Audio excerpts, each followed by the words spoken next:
அனைவருக்கும் மாலை வணக்கம். என் பெயர் யூனிவர்சிட்டி. நான் 8ஆம் வகுப்பு படிக்கின்றேன்.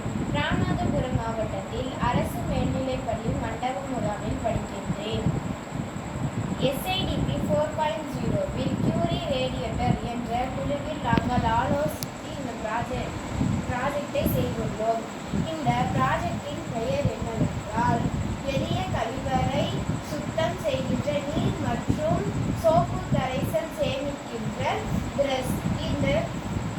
இதை செய்த காரணம் என்னவென்றால், வீட்டிலும் சரி பள்ளியிலும் சரி கழிவறை சுத்தம் செய்ய பணியாளர்களை நான் பார்த்தேன். அவர்களுக்கு அதிக பணி சுமையும் இருந்தது. இதன் காரணமாக நாங்கள் இந்த ப்ராஜெக்டை செஞ்சோம். அது மட்டும் இல்லாமல் அவங்க ஒவ்வொரு முறையும் ஒவ்வொரு கழிவறையும் தனித்தனியாக சுத்தம் செய்யும் போது அவங்களுக்கு அதிக சுமையும் இருந்துச்சு. அது மட்டும் இல்லாமல் அவங்க அந்த சோப்பு கரைசலை பயன்படுத்தும் போது அவங்களுக்கு அலர்ஜியும் உண்டாகுது. இதனால மருத்துவமனையிலையும் அதிக பணியாளர்கள் தேவைப்படுறாங்க. இது எங்கெங்க இருக்குன்னு நாங்கள் செக் பண்ணும் போது அதிக பல இடத்துல இருந்துச்சு. அதனால நாங்கள் இந்த ப்ராஜெக்டை செஞ்சோம்.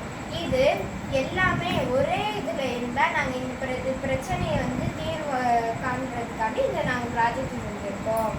இந்த ப்ராஜெக்ட் என்னன்னா, இது மூணுமே ஒன்றா அதில் கலந்துருந்தா அவங்க எடுத்துகிட்டு போகும்போது ஈஸியாக இருக்கும். அதுக்காண்டி நாங்கள் இந்த ப்ராஜெக்டை செஞ்சுருக்கோம்.